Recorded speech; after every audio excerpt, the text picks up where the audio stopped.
Hello दोस्तों, स्वागत है आपके अपने YouTube channel three little tutor में। जैसा कि आप लोग जानते हैं कि मैं केंद्रीय विद्यालय की वीडियो जिस समय लेकर आ रहा हूं और इसी कड़ी में एक नया वीडियो लेकर आया हूं। लेकिन सबसे पहले मैं आप लोगों का धन्यवाद करना चाहूंगा कि आप लोगों ने हमारे पिछले वीडियोज में बहुत अच्छा रिस्पॉन्स दिया है, जिससे हमें और अच्छा वीडियो लाने का साहस मिला। आज हम जो वीडियो लेकर आए हैं वो एक महत्वपूर्ण वीडियो है और वो वीडियो आपके कमेंट पर ही आधारित है, क्योंकि बहुत सारे माता पिता ये पूछ रहे थे कि बाल वाटिका का क्या स्टेटस है, बाल वाटिका में क्या होगा, कैसे होगा। तो आज ये मैं जो वीडियो लेकर आया हूँ वो बाल वाटिका के लिए ही लेकर आया हूँ कि बाल वाटिका 1 में, बाल वाटिका 3 में क्या एडमिशन होंगे, कैसे होंगे, कब होंगे, ये सारी जानकारी। तो ये जो नोटिस है ये पुरानी नोटिस है, आप देख सकते हैं ये 2024-25 की नोटिस है। लेकिन इसमें एक महत्वपूर्ण चीज है कि आपको बाल वाटिका के फॉर्म कैसे भरने हैं वो भी इसमें मैं बताऊंगा। तो सबसे पहले चलिए हम नोटिस देख लेते हैं।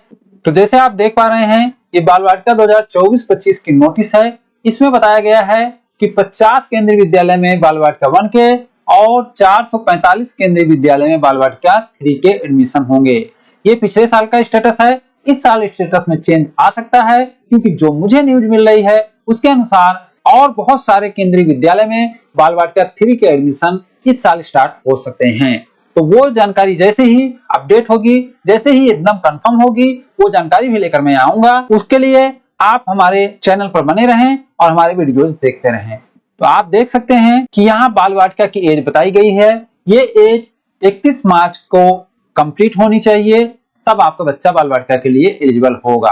अब हम चलते हैं अपने दूसरे पीडीएफ की तरफ, जो है बाल वाटिका पंजीकरण यानी बाल वाटिका का रजिस्ट्रेशन फॉर्म। तो ये भी पिछले साल का रजिस्ट्रेशन फॉर्म है। इसको मैं इसलिए लेकर आया हूँ ताकि आप लोग कोई गलती न करें, इसमें क्या भरना है क्या नहीं भरना है ये जानकारी मैं लेकर आया हूँ। तो चलिए अब देख लेते हैं जल्दी से कि इस फॉर्म को आपको भरना कैसे है, इसके साथ क्या कागजात लगाने हैं, जो कागजात लगाने हैं वो कहाँ बनेंगे, कैसे बनेंगे, क्या ओरिजिनल लगाने हैं या फोटोकॉपी लगाने हैं, फोटोकॉपी लगाने हैं तो कैसे लगाने हैं, ये सारी जानकारी इस वीडियो में है।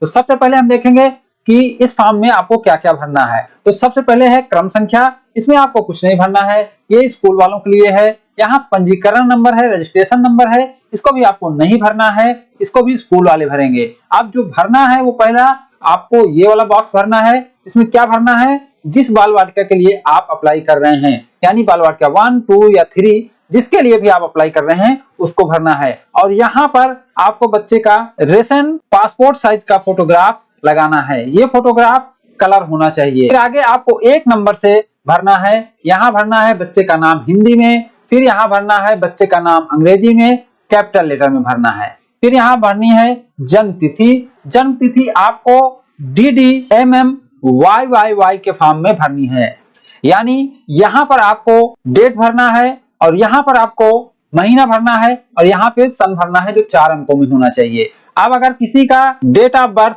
1 अंक का है, यानी जैसे 6 तारीख है, 5 तारीख है, 4 तारीख है, तो उसके सामने 0 लगा लेंगे। इसी तरीके से अगर मंथ भी 4, 5, 6, 7, 8 यानी 9 से कम है तो उसके पहले 0 लगा लेंगे। फिर उसी को शब्दों में भरना है, शब्दों में आप इंग्लिश में भी भर सकते हैं, हिंदी में भी भर सकते हैं, यानी जिस लैंग्वेज में आप पूरा फॉर्म भर रहे हैं उसी लैंग्वेज में यहाँ आप डेट ऑफ बर्थ को भी भर देंगे। फिर 31/3/2025 को आपके बच्चे की उम्र कितनी हो रही है वो यहाँ आपको भरना है। फिर 3 नंबर में आपको बच्चे का आधार कार्ड नंबर भरना है। यहाँ ध्यान देंगे कि बच्चे का आधार कार्ड भरना है, दूसरे किसी का नहीं। फिर यहाँ आपको ब्लड ग्रुप भरना है RH फैक्टर के साथ। RH फैक्टर क्या होता है, जैसे किसी बच्चे का ब्लड ग्रुप O है तो O पॉजिटिव या O नेगेटिव, जो पॉजिटिव या नेगेटिव होता है उसी को RH फैक्टर बोलते हैं। फिर उसके बाद बच्चे का लिंग भरना है, यानी वह पुरुष है या स्त्री है या अन्य है। इन बॉक्सों में आपको राइट का निशान लगाना है। साथ ही साथ 5 नंबर में आ जाएंगे तो बच्चे की संबंधित श्रेणी कैटेगरी ऑफ स्टूडेंट भरना है और इसको भी राइट का निशान ही लगाना है। तो यदि आपका बच्चा जनरल में आता है तो यहाँ राइट का निशान लगाएंगे, अगर जनरल EWS है तो यहाँ, SC में आता है तो यहाँ, ST में आता है तो यहाँ, OBC CL में है तो यहाँ, OBC NCL में है तो यहाँ, EWS है तो यहाँ, BPL है तो यहाँ और DA है तो यहाँ आपको राइट मार्क लगाना है। अब आप एक चीज देखेंगे OBC CL और OBC NCL। तो OBC CL जो है वो है क्रीमी लेयर और OBC NCL है OBC नॉन क्रीमी लेयर, और BPL आप जानते ही हैं DA है दिव्यांग कैटेगरी। तो इनमें से जिस कैटेगरी में आपका बच्चा आता है उसी में लगाना है, सभी में नहीं लगाना है। यहाँ एक चीज मैं और क्लियर कर देना चाहता हूँ कि किसी किसी बच्चे के ऊपर दो कैटेगरी लागू हो जाती है। जैसे कोई बच्चा एससी भी हो सकता है, बीपीएल भी हो सकता है, या कोई बच्चा ओबीसी एनसीएल है और वो डीए भी हो सकता है। ऐसी कंडीशन में भी आप दो निशान लगा सकते हैं। जैसे मान लीजिए कोई बच्चा एससी है और साथ ही साथ वह बीपीएल यानी गरीबी रेखा के नीचे भी आता है, तो दोनों पे निशान लगा सकता है, नहीं तो एक ही पे निशान लगाना है। अब इसके आगे जो है वह बताया गया है कि यदि बच्चा अनुसूचित जाति, अनुसूचित जनजाति, अनपिछड़ा वर्ग, आर्थिक रूप से कमजोर, बीपीएल, विकलांग संबंधित है तो प्रमाण पत्र संलग्न करें। यानी इसमें से जो आप चुनेंगे उसका प्रमाण पत्र भी आपको संलग्न करना है, उसका फोटो कॉपी भी लगाना है। अब आगे आ जाता है यहाँ से माता पिता का ब्यौरा। यहाँ से माता पिता का नाम हिंदी में, यहाँ माता का नाम भरना है और यहाँ पिता का नाम हिंदी में भरना है। फिर आता है माता का नाम इंग्लिश में, पिता का नाम इंग्लिश में, ये कैपिटल लेटर में आपको भरना है। राष्ट्रीयता भरना है तो यहाँ आप इंडियन लिख देंगे, यहाँ भी इंडियन लिख देंगे। फिर व्यवसाय लिखना है कि यानी माता जी क्या करती हैं, पिता क्या करते हैं, तो जो काम करते हैं उसको लिख सकते हैं। जैसे माता कोई काम नहीं करती तो गृहिणी लिख सकते हैं, हाउसवाइफ लिख सकते हैं। फिर अगर किसी ऑफिस में काम करते हैं तो वहां का पता यानी कार्यालय का पता, चाहे माता करती हो या पिता करते हो तो वहां का पता। अब आगे आवासीय पूरा पता और दूरभाष, यहाँ माता जी का पूरा पता और यहाँ पिताजी का पूरा पता भरना है। अगर दोनों पता सेम है तो सेम डाल सकते हैं। फिर यहाँ मोबाइल नंबर डालना है माता जी का, फिर यहाँ पिताजी का मोबाइल नंबर डालना है। फिर इसी तरीके से विद्यालय से दूरी यानी विद्यालय से घर की दूरी डालना है, दोनों में सेम डाल सकते हैं, किसी एक में भी डाल सकते हैं। मूल वेतन, अब अगर माता जी नौकरी में है तो उनका मूल वेतन, पिताजी नौकरी में है तो उनका मूल वेतन, अगर दोनों नौकरी में है तो दोनों का मूल वेतन। स्थानांतरों की संख्या, कितने ट्रांसफर हुए हैं माता जी का और कितने ट्रांसफर हुए हैं पिताजी का, यानी जो नौकरी में है उसको ही देना है, बाकी लोगों को नहीं देना है।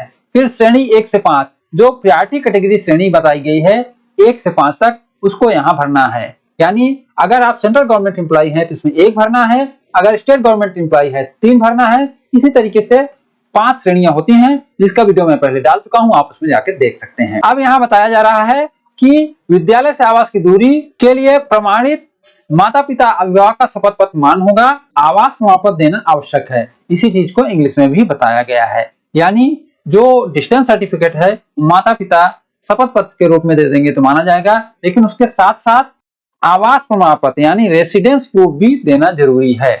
अब यहाँ जो दूसरी जानकारी दी गई है वो यह है कि 31/3/2025 तक पिछले 7 वर्षों में स्थानांतरणों की संख्या जितनी है वो लिख देना है। यानी 31/3/2025 तक आपके कितने ट्रांसफर हुए हैं वो लिख देना है। और यहाँ बताया गया है कि आपकी प्रायोरिटी कैटेगरी कौन सी होगी। अगर आप केंद्रीय सरकार है तो 1, केंद्रीय सरकार के स्वायत्त संस्थान है तो 2, राज्य सरकार है तो 3, राज्य सरकार के स्वायत्त संस्थान है तो 4 और अन्य है तो 5। अब उसके बाद यहाँ डेट डालना है और यहाँ माता या पिता में से कोई एक अभिभावक साइन कर देगा। तो ये फॉर्म आपका हो गया कंप्लीट। अब इसे आप अपने केंद्रीय विद्यालय में ले जाकर जमा कर सकते हैं। यहाँ आप अपने केंद्रीय विद्यालय का नाम लिख दीजिएगा, यहाँ हिंदी में लिखना है और यहाँ अंग्रेजी में लिखना है। अब ये फॉर्म आपका कंप्लीट हो गया है। अब हम देखेंगे कि इसके साथ क्या क्या डॉक्यूमेंट देना है। तो आप जैसे ही नीचे जाएंगे फॉर्म के साथ ही दिया गया है सेवा प्रमाण पत्र केंद्रीय सरकार, इसको कैसे बनाना है। अगर आप केंद्रीय सरकार के कर्मचारी हैं तो इसको आपको कैसे बनाना है, तो चलिए इसको देख लेते हैं। तो इसमें कुछ नहीं करना है, यहाँ जो केंद्रीय सरकार में है कर्मचारी उसका नाम लिखना है, यहाँ कार्यालय का नाम लिखना है, और अगर इंग्लिश में भरना चाहते हैं तो यहाँ पर नाम लिखना है और यहाँ पर अपने कार्यालय या मंत्रालय का नाम लिखना है। और साथ ही साथ आप जहां के एम्प्लॉय हैं यानी जिस मिनिस्ट्री या जिस डिपार्टमेंट में आप एम्प्लॉय हैं उसको टिक करना है। जैसे यहाँ देख सकते हैं डिफेंस है, सीआरपीएफ है, बीएसएफ है, एनएसजी है, एसपीजी है, सीआईएसएफ है, सेंट्रल गवर्नमेंट है और सेंट्रल गवर्नमेंट का ऑटोनोमस बॉडी है, पब्लिक सेक्टर अंडरटेकिंग है। तो इतनी चीजों में जिसमें भी आप आते हो वहां पे आपको राइट टिक कर देना है। अब उसके बाद यहाँ पर कार्यालय अध्यक्ष के हस्ताक्षर और सील मोहर लगाकर आपको जमा करना है। यहाँ स्थान और दिनांक डालना है, कार्यालय का पूर्ण पता लिखना है और दूरभाष संख्या लिखना है अगर हो तो, नहीं तो सील मोहर लगाने से ये मान्य हो जाता है। सेम चीज राज्य सरकार में भी है। उसमें भी इसी तरीके से भर के आप दे सकते हैं। अब आ गया स्थानांतरों की संख्या। अगर आपके स्थानांतरण हुए हैं यानी ट्रांसफर हुए हैं तो उन्हें भी आपको इसमें भर के देना है। अब उसको कैसे भरेंगे, यहाँ अपना डिटेल भर देंगे, जैसे कि आपका नाम, फिर आपका पद नाम या रैंक, फिर कार्यालय का पता, फिर पिछले 7 साल का डिटेल यहाँ पर आपको लिख देना है कि कितने ट्रांसफर हुए हैं। अब उन्हीं का डिटेल देना है। मान लीजिए आपने 3 ट्रांसफर दिखाया है, तो पहला ट्रांसफर कार्यालय यूनिट का नाम लिखेंगे, जहां कार्यालय है वहां का नाम लिखेंगे, रैंक पद वहां आपका क्या था वो लिखेंगे, कब से कब तक वहां रहे वो लिखेंगे, फिर दोनों के बीच की दूरी लिखेंगे, रुकने की अवधि लिखेंगे, इसमें मंथ लिखेंगे, इसमें ईयर लिखेंगे और आदेश क्रमांक लिखेंगे। अब वहां से जब आपका ट्रांसफर हुआ तो लिखेंगे नए कार्यालय या यूनिट का नाम, फिर उस जगह का स्थान, रैंक पद, कितने से कितने तारीख तक आप वहां रहे, दोनों के बीच की दूरी लिखेंगे, रुकने की अवधि मंथ और ईयर में लिखेंगे, फिर आदेश क्रमांक। इसी तरीके से जितने आपके ट्रांसफर हुए हैं सब आपको भरते जाना है। भरने के बाद आपको यहाँ साइन करना है। उसके बाद यहाँ पर अटेस्टेड होगा यानी काउंटर सिग्नेचर लगेगा आपके जो कार्यालय का मेन होगा, जो आपका इंचार्ज होगा उसका, क्योंकि उसको उपरोक्त भरी गई जानकारी को चेक करना है और उसके बाद यह प्रमाणित करना है कि जो ट्रांसफर का डिटेल दिया गया है वह सही है। तो यहाँ लिखा जाएगा आपके इंचार्ज या कार्यालय अध्यक्ष का नाम, उनका रैंक या पद नाम और उनका कार्यालय का पता, फिर यहाँ आपका नाम, फिर आपका डेजिग्नेशन या रैंक और आपका यूनिट या डिपार्टमेंट यहाँ लिखा जाएगा कि मैंने इनके सारे रिकॉर्ड को जांच किया और ये सही पाए गए। फिर यहाँ कार्यालय अध्यक्ष के हस्ताक्षर, सील मोहर जैसे ऊपर हुआ था सेम वैसे करके देना है।